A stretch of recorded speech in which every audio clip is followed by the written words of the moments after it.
Welcome back to Real Clear Radio Hour, brought to you by the Competitive Enterprise Institute. I'm your host, Bill Frezza.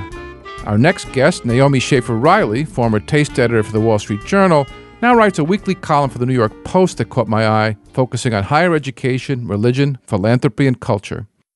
I've not yet had a chance to read her book, The Faculty Lounges, and Other Reasons Why You Won't Get the College Education You Pay For, but I'm looking forward to it.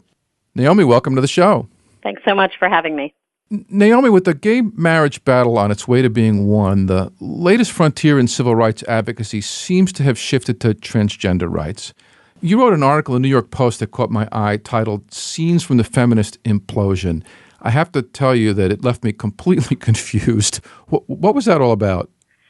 Well, it was actually a New Yorker article that I came across by a woman named Michelle Goldberg, and it was a fascinatingly reported article.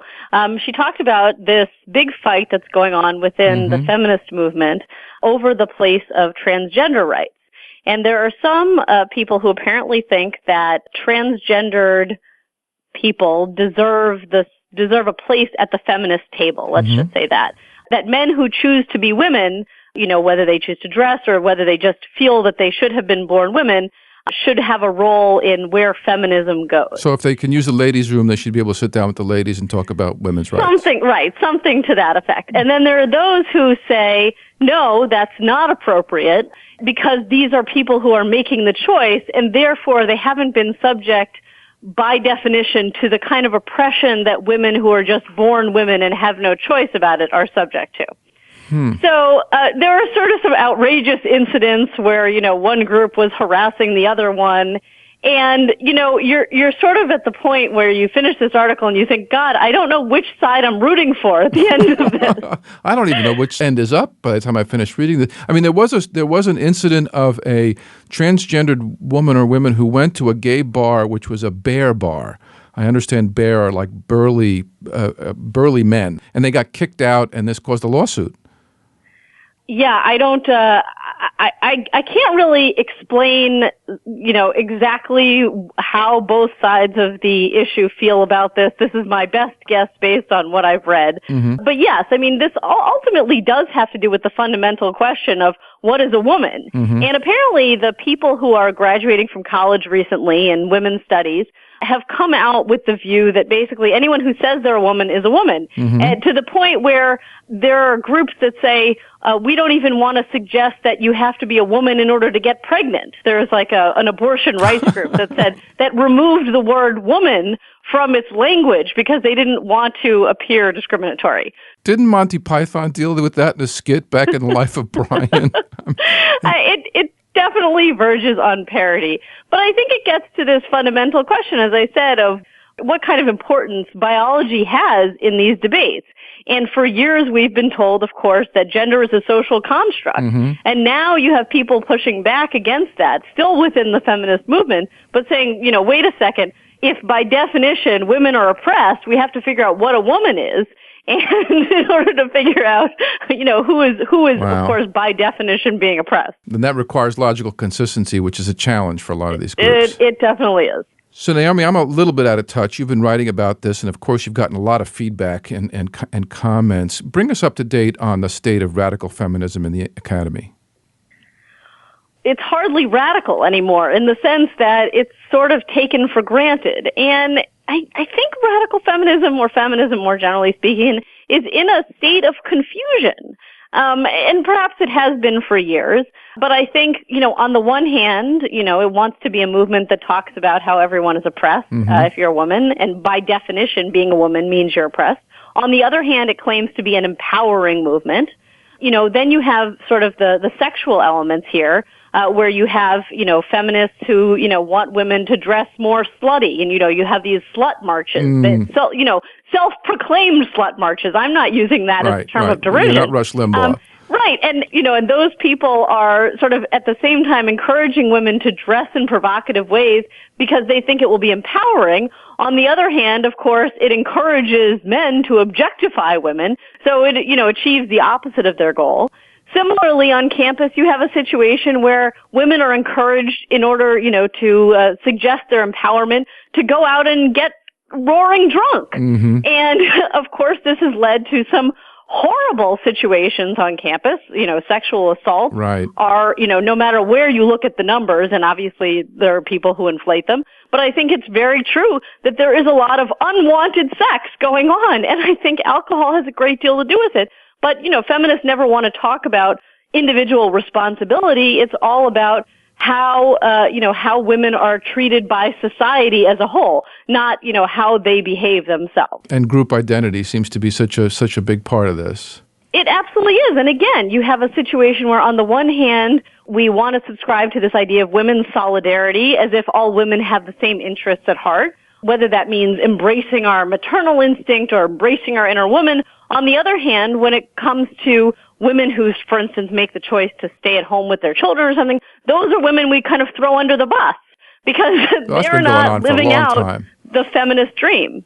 So, Naomi, you're a bit past the millennial generation, but you're a lot closer than I am. If you're in touch with young people, particularly young women on campus, how do they view this controversy? I think it's something they don't think about very much. I mean, feminism is just something that is part of the curriculum. It's not even a group of radicals on campus. It's just sort of this assumption that you will study feminism in the law, that you will study feminist literature, that you will participate in whatever Take Back the Night marches you want. I mean, it's part of the establishment. It's in the water. And I think, perhaps college is the first time that women maybe start to think about it in slightly different terms. But really, I think that it doesn't happen until they grow up and have families of their own and suddenly realize perhaps that the leaders of the feminist movements on campus are really not representing them in significant ways. But I think as far as the millennials go, this is just, the earth is round and, feminism is great. So you've gotten some real pushback on your point of view that perhaps radical feminism is imploding. There have been some other authors who have said you've taken things out of context. How do you respond to that? Well, I think that this piece in the New Yorker was a small window into what might be going on. And I think that there are all these feminist authors out there who want to make it seem as though there is no place for questioning here. That if you're against feminism, you're part of the war on women. Right. And to me, that is the most ridiculous thing, that I am somehow a traitor to my gender, that these people are representing all 180 million women in the country or something like that is crazy to me. And so I guess they're constantly sort of policing what you could say about the feminist movement, and obviously the most effective place that they do this is on campus, where Speech it's codes a question and peer pressure of what's said in the classroom, as well as what's said, in these protests. So, Naomi, you've written about feminist studies. You've actually written a critique of black studies that got you fired. I'd like to ask you about that. And all of this seems to reflect a culture on campus that just does not put up with dissent. What's been your experience? Well, I'm not an academic, which already sort of there puts me on the outs. I wrote a book explaining why tenure should be abolished, which, of course, that made you a lot of friends, I'm sure. Endeared me to academics across the country. But I was asked by the Chronicle of Higher Education to blog for them a few years ago. And so I did that, and everything was fine. And I wrote what I thought were somewhat controversial blog posts. But one of my blog posts was explaining why I thought Black studies had become particularly intellectually shallow in a variety of ways. And the next thing I knew, about 6,000 academics had signed a petition asking for me to be fired. Wow. So the Chronicle obliged and apologized for offending anyone's sensibilities. And it turned out fine for me. The New York Post decided to hire me instead. Apparently, they liked my voice a little bit better. And it's a somewhat more widely read periodical. Right. But I do think ultimately it says something about what kind of opposing views people in the academy are willing to not simply tolerate, but even have in their vicinity. I mean, it's not like any major university was offering to hire me. This was just a publication that maybe they would read, and a blog post that, was on a website of a publication that maybe they'd come across. And even that was too much for them. So I think really, we've just gotten to the point of absurdity in terms of how closely you must adhere to the party line on these things.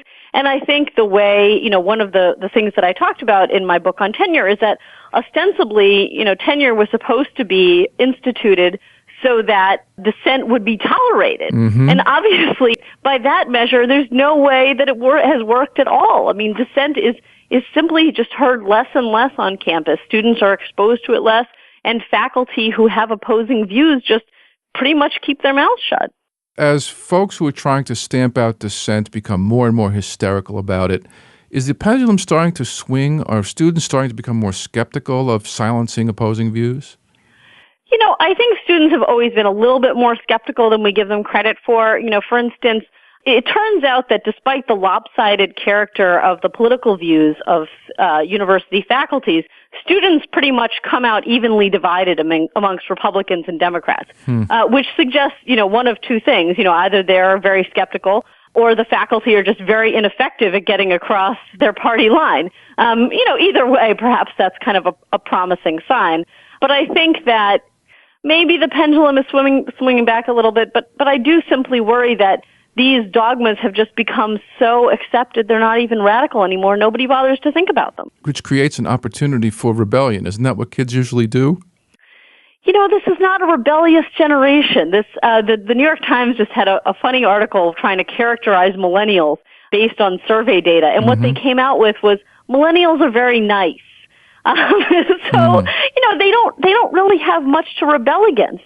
They, of course, grew up with parents who encouraged them to do whatever they wanted to do. Their parents are their best friends.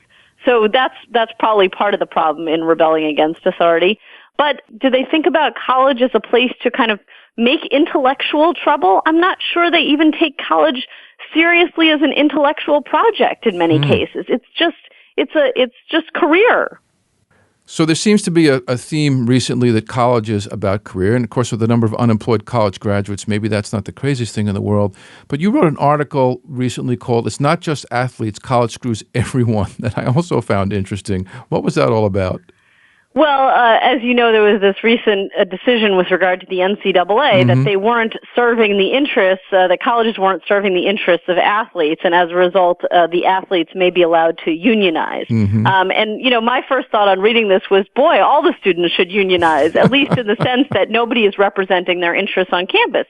You have this hilarious collection of people on campus who are interested in every interest except the students. So you have basically, you know, faculty who have been trained through these various convoluted paths to get their dissertations in these minute, obscure subjects. And then teaching is almost never a part of their training, and certainly not good teaching. And then they go, they're asked to teach at a university, and they typically pick something related to their dissertation or whatever area of study they might be interested in. So students are denied a kind of basic foundational curriculum. It used to be called Western civilization, right? Well, forget it, even Western civilization, Eastern civilization, everything is, you know, French literature from 1804 to 1805 with a special emphasis on women's petticoats. I mean, there is nothing broad about the education. And then beyond that, I mean, the teaching is just, faculty are rewarded for doing more research. And then, of course, administrators, you know, they're bureaucrats, and they want to create more administrative positions, which, of course, increases the cost for students attending the school. So, yeah, students are sort of getting it from both sides, and nobody is representing their interests on campus. You wrote a really funny line here, and as an engineer and scientist, of course, there's always a new frontier and new research areas, but you wrote about the social sciences and humanities. You can only imagine how obscure the findings must be for a professor in the year 2014 to say something new about Shakespeare or Chaucer. Yeah, I mean, this is absolutely true, because when you write a dissertation these days, you don't just have to write a kind of complex analysis. You actually have to say something new. You have to add to the literature. And that's fine if you're a chemistry major or you're getting a PhD in biology. But what possibly, again, what new thing could you add? And I'm not saying the problem is that you shouldn't have to. The thing is, there is already an enormous body of literature and analyzing this literature that would be wonderful if our students could be taught. So why waste your time and our money pursuing this new contribution? Yeah, it's part of the academic system.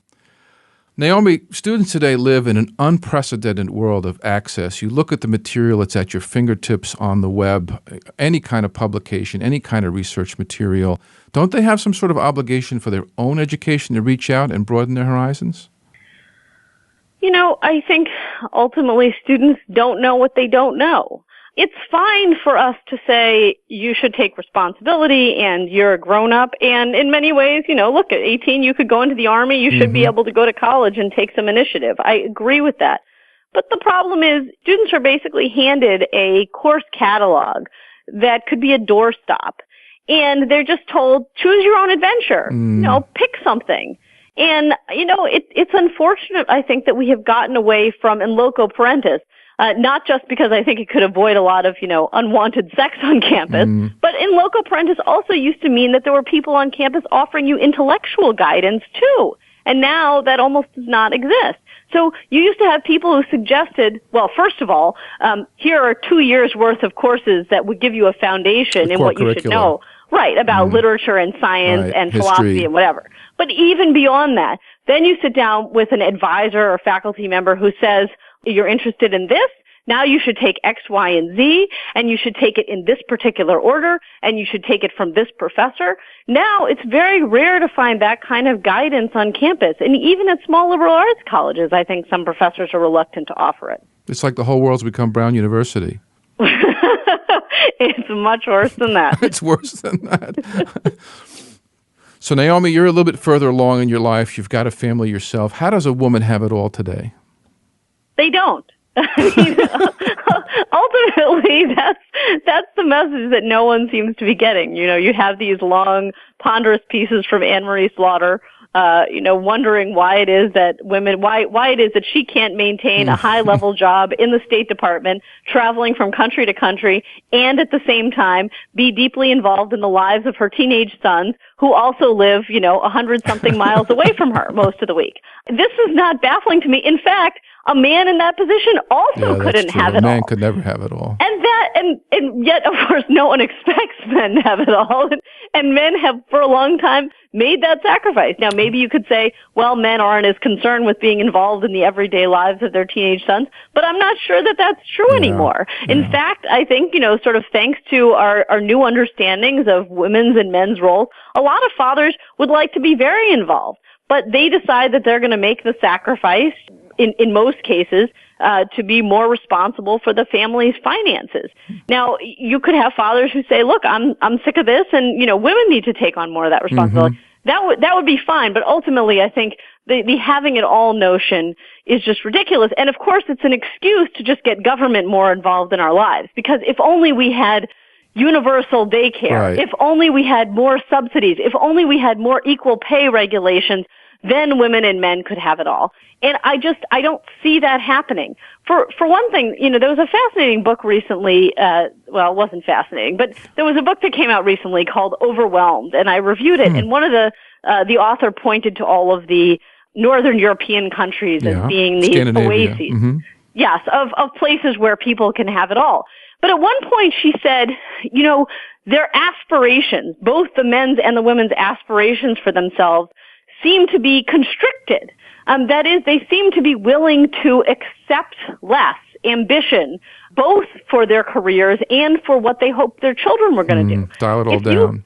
If you could imagine American families in that position, I mean, it would just, it seems to go against our national character. And I'm not sure that most people would even want to explore that possibility. I mean, you could obviously decide for yourself, these are the boundaries that I see for myself. But to announce suddenly that all Americans, we're only going to work 40-hour work weeks, we're only going to aspire that our children go to state universities. I mean, this just doesn't seem like part of our national character. Although our national character does seem to be changing, and academia has a lot to do with it.